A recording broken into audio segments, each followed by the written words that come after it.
नई गाड़ी लेने जा रहे हैं ना, तो बहुत बार डीलरशिप अर्जेंसी दिखाकर हमसे एक्स्ट्रा पैसे लेने की कोशिश करते हैं। और आज का जो कार बाइंग एक्सपीरियंस है वो इसी चीज के ऊपर बेस्ड है। मिस्टर योगेश ने मुझे बिहार से कांटेक्ट किया। उन्होंने बताया कि उनको जो गाड़ी लेनी थी ना, वो हालांकि डिमांड में इतनी ज्यादा नहीं रहती है, लेकिन वो ब्लैक कलर में सबसे ज्यादा डिमांड में रहती है। और उन्होंने थोड़ा सा शो भी कर दिया था डीलर को कि उनको गाड़ी जल्दी चाहिए है।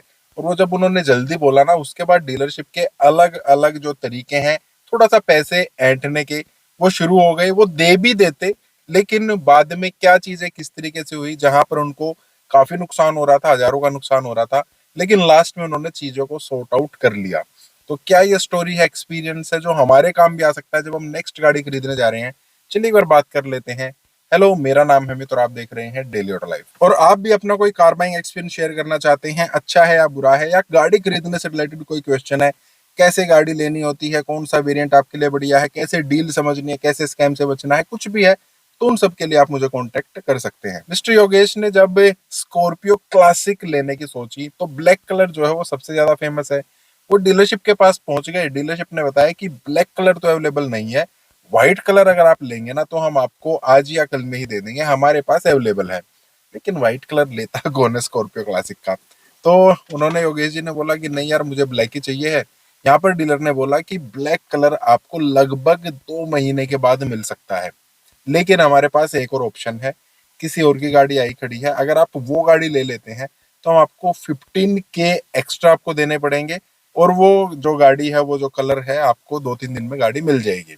तो यहाँ पर योगेश जी ने बोला कि चलो ठीक है यार, 2 महीने कौन इंतजार करेगा, मैं ले लेता हूँ इनसे। उन्होंने 15K एक्स्ट्रा देने के लिए, 15,000 एक्स्ट्रा देने के लिए उन्होंने हाँ कर दी। ठीक है, अब 2 दिन हो गए, 3 दिन हो गए, उन्होंने डीलरशिप से पूछा गाड़ी कहाँ है, आप तो बोल रहे थे कि खड़ी है। तो उन्होंने कहा कि वो गाड़ी तो वो उसी दिन लेके जिसकी हम कह रहे थे, एक और गाड़ी आज या कल में ही आनी है, वो हम आपको प्रोवाइड करा देंगे। ये बोलते बोलते आजकल आजकल आजकल एक हफ्ता हो गया, 10 दिन के आसपास उनके पास टाइम निकल गया। 10 दिन के बाद अब डीलरशिप की तरफ से फोन आता है कि अब आपकी गाड़ी आ चुकी है, आप आ जाइए और गाड़ी देख लीजिए और गाड़ी ले लीजिए। चलो ठीक है, अब मिस्टर योगेश जो है वहां पर पहुंच जाते हैं। वहां पर पहुंचने के बाद मिस्टर योगेश कहते हैं कि यार, आप लोग मुझे 10 दिन के बाद गाड़ी दे रहे हैं, 2-3 दिन के आसपास की हमारी कमिटमेंट हुई थी, तो आप जो 15,000 रुपए मुझसे मांग रहे हैं ना, वो 15,000 रुपए मैं आपको नहीं दूंगा। अब डीलरशिप कह रहा है, वो जो सेल्स पर्सन है वो कह रहा है वो तो आपको देना पड़ेगा, अदरवाइज हमने आपको 2 महीने की वेटिंग दी थी, या तो आप वो वेटिंग पीरियड सर्व कर लीजिए या आप 15,000 दीजिए। अब दोनों ही तरफ से कोई भी अपने कमिटमेंट पे तो था ही नहीं। हालांकि कस्टमर अपने कमिटमेंट पे तो थे, लेकिन उनको 2 महीने का जो टाइम मिल रहा था वो उन्होंने सर्व नहीं किया था। इधर डीलरशिप ने जो 2-3 दिन का टाइम दिया था, उससे आगे वो बढ़ चुके थे। तो यहाँ पर मिस्टर योगेश ने थोड़ा सा बीच का रास्ता निकालने की भी कोशिश की। उन्होंने कहा चलो कोई बात नहीं यार, आप 7-8 हजार रुपए एक्स्ट्रा ले लो, मैं आपको वो सब दे देता हूँ। लेकिन फिर भी डीलरशिप की तरफ से कोई भी हाँ नहीं आई। उन्होंने कहा 15,000 रुपए आप देंगे तो ठीक है, अदरवाइज आप 2 महीने इंतजार कर लीजिए। अब मिस्टर योगेश को लगा कि नहीं यार, ये सारी चीजें अपनी शर्तों पर नहीं कर सकते। उन्होंने कहा चलो ठीक है यार, मैं गाड़ी छोड़ रहा हूँ, 2 महीने भी छोड़िए, मैं कहीं और से गाड़ी ले लूंगा, आप मेरी बुकिंग कैंसिल कर दीजिए। इसके बाद अब डीलरशिप के थोड़े से कान खड़े होते हैं। वो जाते हैं, मतलब सेल्स पर्सन अपने मैनेजर के पास जाता है, वापस आता है कि चलो कोई बात नहीं सर, ठीक है, आप 15,000 रुपए तो आपको देने पड़ेंगे, लेकिन इसके बदले में ना हम आपको 15,000 रुपए की एसेसरी ही दे देंगे, तो आपको नुकसान नहीं है, और जो हमारा जो कमिटमेंट था वो भी रहेगा, और गाड़ी तो हम आपको जल्दी दे ही रहे हैं, आई खड़ी है, कहीं और जाओगे क्या फायदा। मिस्टर योगेश ने भी सोचा चलो यार ठीक है, 15,000 रुपए मुझे देने तो पड़ रहे हैं, उसके बदले एसेसरी मिल रहे हैं, कोई चक्कर नहीं है, चलो ठीक है। उन्होंने बोल दिया ओके डन है, ठीक है। उसके बाद उन्होंने पैसा वैसा जो भी है उनको दे दिया, लोन वगैरह जो प्रोसेस करा तो करा दिया, अपने पैसे वैसे दिए, और जो भी उनका प्रोसेस था, डॉक्यूमेंटेशन थी, वो सब हो गया। अब आती है एसेसरीज की बारी। यहाँ पर डीलरशिप की तरफ से फिर से नया थोड़ा सा खेल करना पड़ता है। अब 15,000 रुपए में उनको एसेसरी के नाम पे क्या दे रहे हैं? एक तो परफ्यूम दे रहे हैं, एक जो मंदिर दे रहे हैं, एक जो हमारे सामने फोटो लग जाती है, और साथ में जो हमारे डोर वाइजर्स होते हैं जो यहाँ पर लगते हैं, वो थे। सिर्फ ये 3 चीज 15,000 रुपए में। अब वो फिर से कहते हैं सेल्स पर्सन को, यार आपने 15,000 रुपए बोला था, आप ये क्या कर रहे हैं? तो सेल्स पर्सन कहता है सर, हमारी यही तो बात हुई थी ना, आपने कहा था कि 15,000 रुपए मैं दे दूंगा, लेकिन कुछ एसेसरी आपको देनी पड़ेंगी, तो हम ये स्टैंडर्ड एसेसरी दे रहे हैं। अब कुछ की बात नहीं हुई थी यार, मिस्टर योगेश ने बोला कि आप मुझे 15,000 रुपए की एसेसरी देंगे, लेकिन डीलरशिप का जो बंदा था वो मना कर रहा है कि नहीं हम नहीं देंगे, और वो कह रहे हैं कि आपने यही बोला था। और अब ज्यादा कुछ कर भी नहीं सकते थे, क्योंकि गाड़ी का रजिस्ट्रेशन हो चुका है, इंश्योरेंस, मतलब गाड़ी एक किस्म से उनके नाम हो चुकी है, पैसा वो दे चुके हैं। अब यहाँ पर बहसबाजी होती है। डीलरशिप फिर भी मना कर रहा है देने को। कुछ एक एसेसरी उन्होंने और कहा, मतलब 5-7 हज़ार रुपए की एसेसरी थी। उसके बाद अब थोड़ा सा मिस्टर योगेश का माथा खनक गया कि यार ये लोग ना हर कदम पर मेरे साथ बहुत ज्यादा गड़बड़ कर रहे हैं, तो ये चीज ठीक नहीं है। उन्होंने कहा चलो ठीक है यार, आप लोग ना मेरे लिए रिसिट ले आओ, जो मैंने आपको पैसे दिए ना उन सब के रिसिट ले आओ, ऐसे नहीं तो ऐसे सही। अब वो लोग बोल रहे हैं कौन सी रिसिट, क्या रिसिट, आपने पैसा दे दिया हम आपको गाड़ी दे रहे हैं। ठीक है यार, मैंने तुम्हें पैसा दिया उसकी रिसिट तो दो। अब वो लोग रिसिट लेकर आए। क्या रिसिट लेकर आए? रिसीविंग की। रिसीविंग क्या? मान लेते हैं मैंने आपको 100 रुपए दिए हैं, तो आपने एक रिसिट काट कर दे दी कि आपने 100 रुपए मेरे से प्राप्त कर लिए हैं। मैंने आपको 1 लाख रुपए दिए हैं, तो आपने 1 लाख की रिसिट दे दी। उन्होंने लाकर सारी की सारी रिसिट उनको दे दी कि ये पैसे आपने हमें तब दिए हैं, इतना पैसा तब दिया है, इतना आपने लोन दिया है, ये लीजिए आपके रिसिट। अब यहाँ पर मिस्टर योगेश कहते हैं ऐसा है, मुझे बेवकूफ तो समझो मत, ये रिसिट तो हो गई रिसीविंग की। अब आपने ये पैसा यूज कहाँ किया है वो भी तो आप मुझे दोगे ना। मेरी गाड़ी का बिल तो दोगे कि इतने की गाड़ी हुई है, इतने का आरटीओ हुआ है, इतने का इंश्योरेंस हुआ है। और जो पैसा मैंने आपको दिया है वो आप मैच भी तो करोगे ना।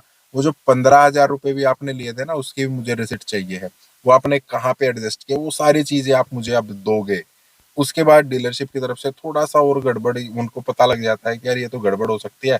तो उन्होंने उनको 15 हज़ार रुपए की एसेसरी देने को हाँ कर दी कि चलो ठीक है, हम आपको 15 हज़ार रुपए की एसेसरीज दे देते हैं।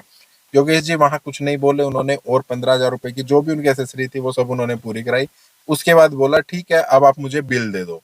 उन्होंने बिल दी, गाड़ी का दिया, इंश्योरेंस दिया, आरटीओ दिया, और एसेसरीज का भी बिल बनाकर दे दिया। उसके बाद भी उनको लगभग 13,000 रुपीज एक्स्ट्रा जो उनकी जेब से गए हुए थे। कुछ उन्होंने गाड़ी का बिल कम का काटा, कुछ उन्होंने इंश्योरेंस में पैसा बचा लिया, आरटीओ तक में उन्होंने 2 से 3 हज़ार रुपए बचा रखे थे। अब जब उन्होंने बिल मैच किया कि इतने की मेरे पास रिसीट है, इतने मैंने आपको पैसे दिए हैं, 13,000 रुपीज के आसपास कम पड़ रहे हैं, ये पैसा आप मुझे वापस दे दो। यहाँ पर अब डीलरशिप फिर कह रहा है नहीं सर, पैसा वापस थोड़ी ना हम आपको करेंगे, आपने हमारे साथ इतने में ही डील की थी, हमने आपको इतने में ही गाड़ी दे दी है। मिस्टर योगेश कह रहे हैं ठीक है यार, आप लोग जैसे शुरू से मेरे साथ जिस तरीके से का आपका बिहेव रहा है ना, तो अब मैं एक एक चीज का हिसाब लूंगा। हमारी डील हुई थी इतने में, बिल्कुल ठीक है। मैंने आपको पैसा दिया उतना, ये भी ठीक है, हाँ जी ठीक है। तो आप मुझे रिसिट भी तो दोगे ना इतने की। आप अपनी चीज से क्यों मुकर रहे हैं? मैंने आपको पैसा दिया है, मैं मना नहीं कर रहा हूँ। हमारी डील इतने में थी, मैं मना नहीं कर रहा हूँ। तो आप उस डील को फुलफिल करते हुए मेरे को आप इतने के बिल दो, इतने की रिसिट आप मुझे दो। अब वो कहाँ से देते, बिलिंग वगैरह हो चुकी थी। 13,000 रुपीज योगेश जी उनसे वापस मांग रहे थे, वो देने को डिनाई कर रहे थे। लास्ट में फिर से हार थक कर 13,000 रुपीज की और एसेसरीज जो है वो मिस्टर योगेश वहां से लेकर आए। और उसके बाद उनकी गाड़ी की जो खरीदारी थी वो पूरी हुई। मिस्टर योगेश कह रहे थे यार, मतलब गाड़ी का जो चार्म था ना, थोड़ा सा उन्होंने कम तो कर दिया था, लेकिन लास्ट तक जाते जाते जब चीजें बहसबाजी पर आ गई थी, और जब हम बिल्कुल एक एक चीज को मिलाने लग गए थे, 3-4 दिन के बाद उनको ये लगा कि हाँ ठीक है, गाड़ी अपनी जगह थी, लेकिन वो चीजें भी ठीक ही हुई। डीलरशिप के साथ बहसबाजी हो गई, उसने स्कैम करने की कोशिश की, उस चक्कर में उनको काफी पैसे का फायदा हो गया। उनको रिसिट वगैरह के चक्कर में जो है एसेसरीज वगैरह फ्री में मिल गई, मतलब उन्हीं के पैसे की थी, लेकिन वो फ्री में उनके पैसे उनके पास चले जाते।